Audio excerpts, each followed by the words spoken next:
Ho, ho, ho! Welcome to the Christmas special of the Campus Edge. Oh, bah humbug. I don't buy any of this Christmas mumbo-jumbo. I mean, really, a big old fat man is supposed to squeeze down through my chimney and bring me presents? I don't have a chimney. How is that supposed to work, huh?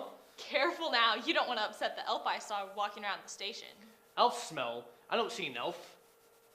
Anyway, aren't elves just Main Street slaves? What do they get out of the deal? Tyler, I'm warning you right now. If you don't stop right now, that elf is going to pop up and cast a Christmas curse on you. Elves would have to exist for that to happen. I don't want to be around when that elf comes back. Can we just get to the intro, please? No way. We have 8 more pages of dialogue before the intro. Yeah, well, we'll just have to skip it. Today we'll be looking at mostly Christmas stories and a few, not entirely, holiday-themed packages. And I guess all of what she said and more on the Campus Edge.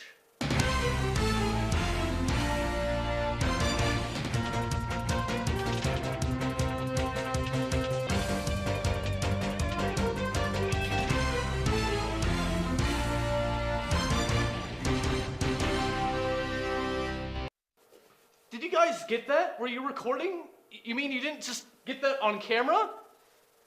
Come on, for everyone watching, an elf just actually appeared right before my eyes. It zapped me with a blue lightning bolt like Lopan, and then Emily disappeared in a puff of smoke. I swear, I'm not making this up. And I'm going to go look for that elf. I need proof if I want anyone to believe me. Watch the story on popcorn business in the meantime. This is Campus Edge reporter Connor Zimmerman, and today we're going to take a look at the Pop Corner, a specialty popcorn place.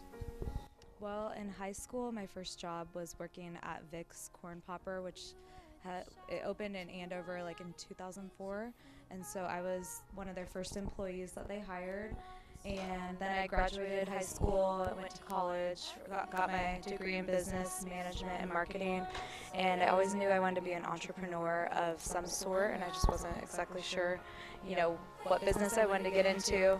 A couple years after I graduated, I worked in retail management, wasn't really loving my career, and then at that time, the owners, my first boss, they called me up and said that they were selling the popcorn store and they wanted to offer it to me first.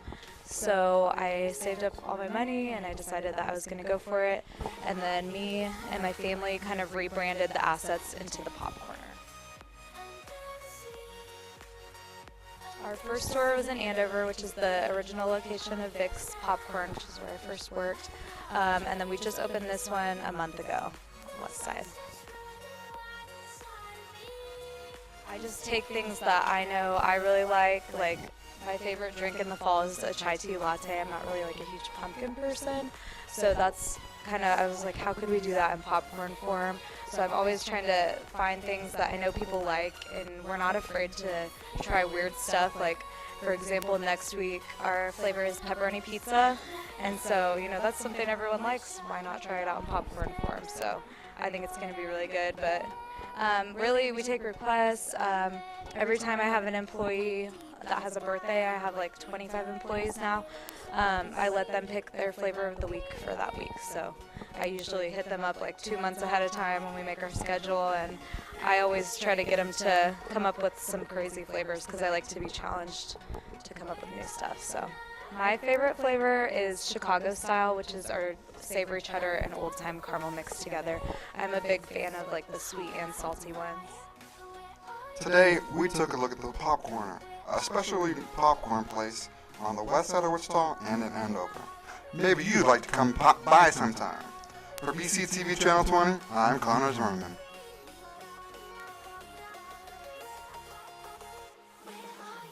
The elf, I found it and it cursed me, and again, this time was far more painful. Turns out the last time I was zapped and I was accidentally blessed with immortality.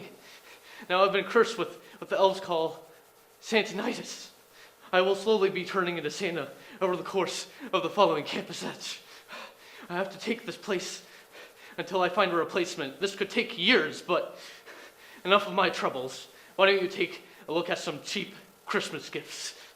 Hi, I'm Campus Edge reporter Garrett Hartman, and today we're going to be talking to my roommate Brittany Polly about how to make cheap Christmas gifts. Hi, I'm Brittany Polly, and today we're doing cheap Christmas gifts. For this video, we're making Christmas wreaths. I got all of this at Hobby Lobby. The wreath itself was like $3 because they have a 50% off for Christmas specials. And then I got these. I think it's burlap, but I don't know what it's called. But it was also like $2. And then I just picked out yellow and sparkly ornaments to scatter. I've already wrapped the outer ring, so you didn't have to watch that. But then you have to do the inner ring to make it more full. And basically, I just cut this and then use the little, I don't know what they're called. But anyway, use this to like wrap them around.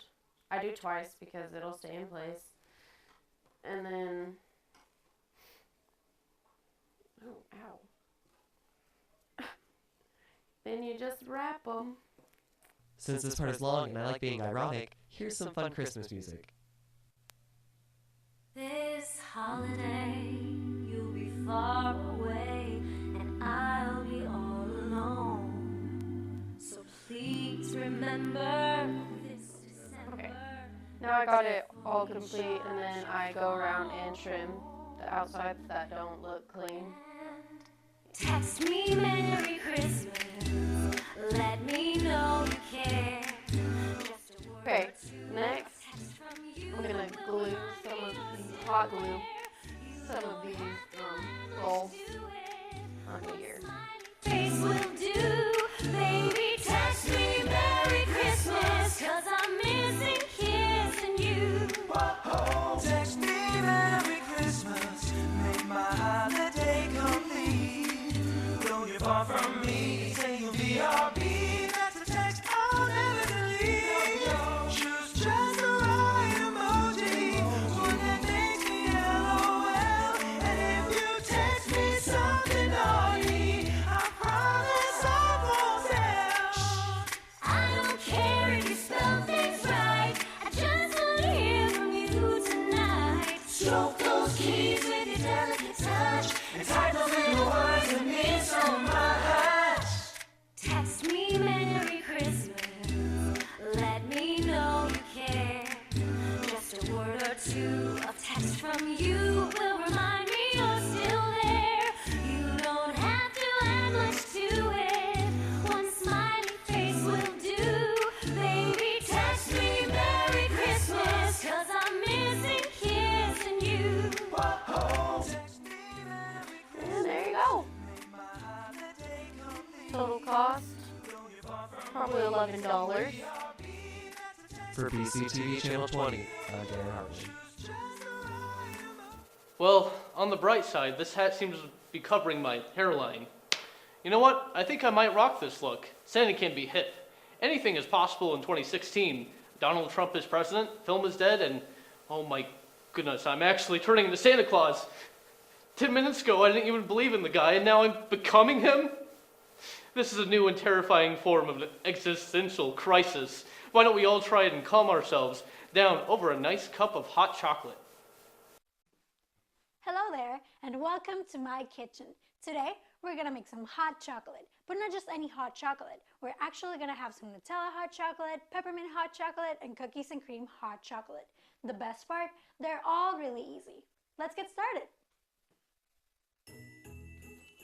First, we are going to prepare the main ingredient for this recipe, hot chocolate. I use tablets for mine, but you can use powder mix if you want.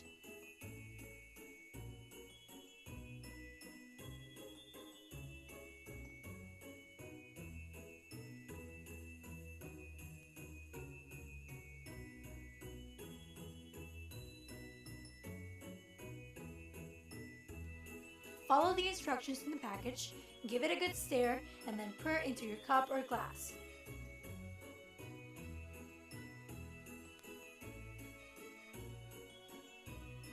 I use mason jars because I store them in my fridge overnight to drink the next day.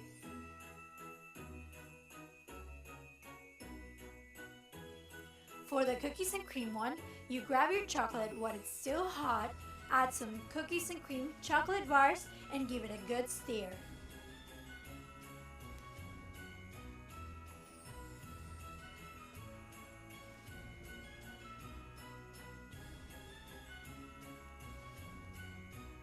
For the Nutella one, you grab your chocolate while it's still hot and add 2 scoops of Nutella. After that, you just give it a good stir.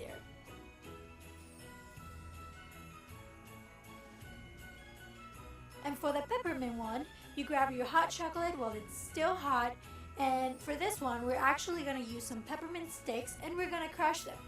After you crush them, you put them inside of your hot chocolate and you give it a good stir.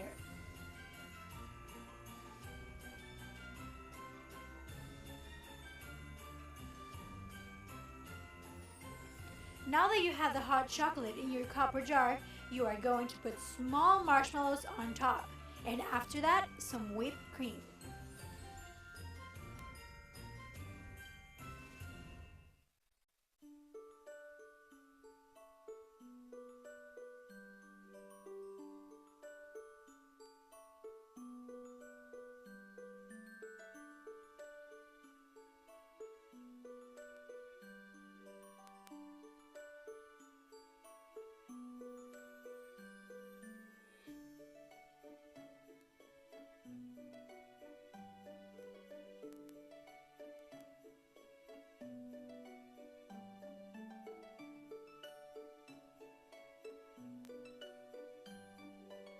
For the Nutella one, I just used some caramel and some crushed dark chocolate.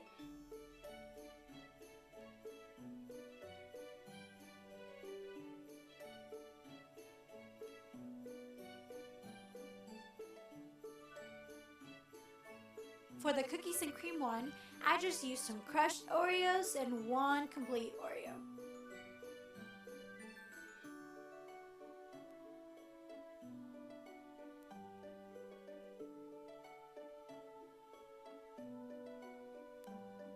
For the peppermint one, I used some red sprinkles and 1 peppermint stick.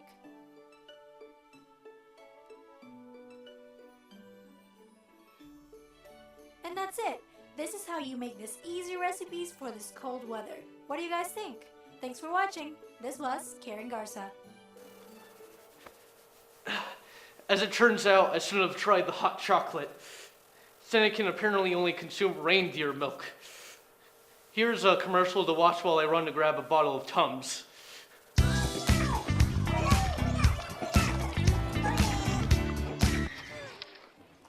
Looks like it's done.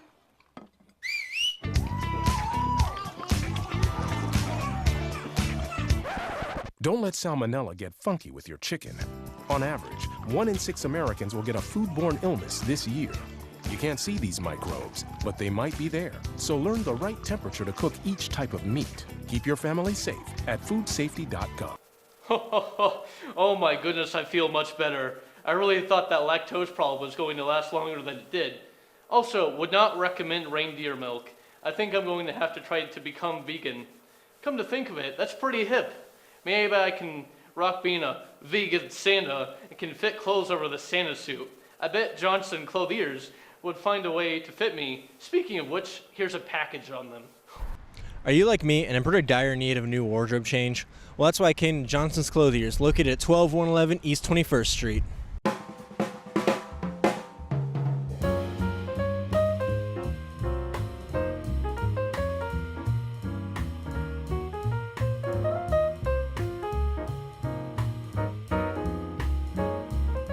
The things I enjoy are working the floor of my business. I enjoy being with clients, selling.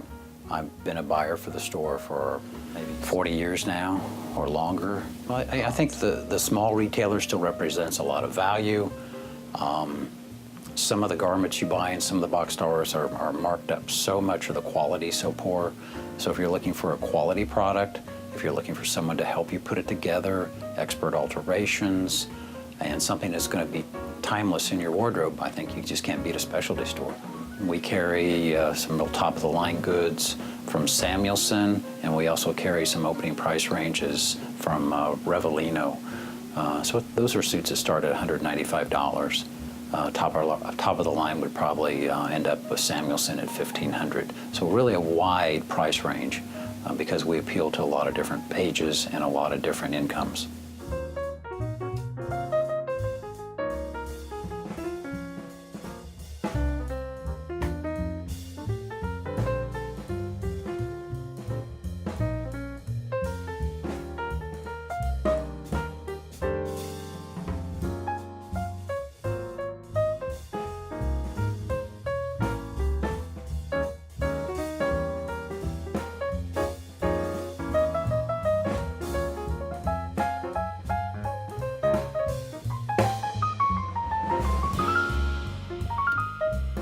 We like for people to give us a try, and I think when you experience our shopping and our garments and the quality of our garments and the expertise we put into them, hopefully you walk away with a much better picture of what a specialty store can do for you and how you look and how you feel in your clothing.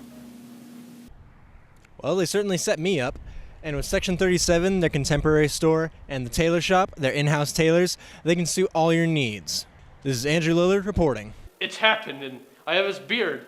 The transformation is almost complete. I should have known the beard would be white.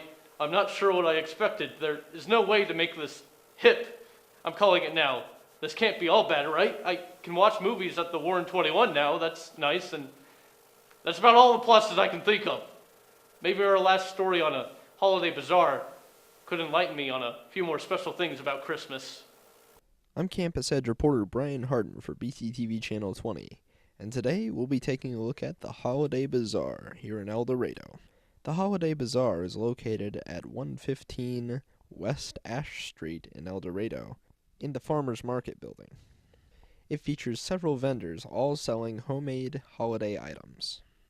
The items featured range from food items to decorative displays for your home during the holidays. I asked a few vendors here at the bazaar why they come here and why they make what they make. We actually started out with a boutique with women's clothing, and we kind of transferred and kind of came up with a different idea and wanted to go with the sign approach. This is actually our second show that we've done. We did one last week, more just out of a hobby, and that's kind of how this all started. So no, this is strictly just a hobby at the moment. We both enjoy doing it. I make the signs, and she, creates what you see, and paints them. Likes to put the designs together on, basically on the palette, so to say. Favorite thing. I just like meeting a lot of new people. I mean, seeing everybody that comes in, just talking to them about what they're here for, or just seeing what's actually out there. Everybody's got their own mind for creating something. So it's just neat to see everybody and what they all bring to sell as well. I am selling twisted buns, which are specialty cinnamon rolls. So basically it's cinnamon roll dough, but with different fillings and frostings than a regular cinnamon roll. I would say popular flavor, one of the most popular ones is Snickers. But I don't know, it just depends. I really couldn't tell you. Every day is different. This is my first time here. Yep, I usually sell at the farmers markets in Wichita. Everything is homemade. The flour I get from a mill in McPherson. I get my dairy products from Hildebrand Farms, which is in Junction City. A lot of the fillings, I try to get local ingredients as well. I use grass-fed butter, so I try to make them as healthy as possible, if you will. That looks like a lot of fun and a great place to bring kids. Make sure to look out for the bazaar next year when it comes to El Dorado. For the Campus Edge, I'm reporter Brian Harden, signing off. Ah! What are you doing back here, Elf? Well, somebody has to make sure you don't abuse your newfound power. What power? What did you do with Emily? Oh, don't worry about her. I sent her somewhere safe, far away from the likes of you. You, mister, were ranked a perfect, mean, green, Easter-loving machine on my Grinch star. I love ham. What can I say? You chose the wrong holiday to side with. The Easter Wombat, yes, I said that right, holds no power over your domain. Okay, but why not choose someone who wants to be Santa? I'm just not crazy about Christmas. Honestly, always been more of a Life Day kind of guy. Those who want power should never have it. Speaking of power, all of you viewers have the power to watch this episode again by watching the reruns of this show weekdays at 11 a.m. or last week's show at 6:30 p.m. on PCTV 20. Or you can check them out all on our new YouTube channel, youtube.com/user/Butler Radio TV. This has been The Campus Edge.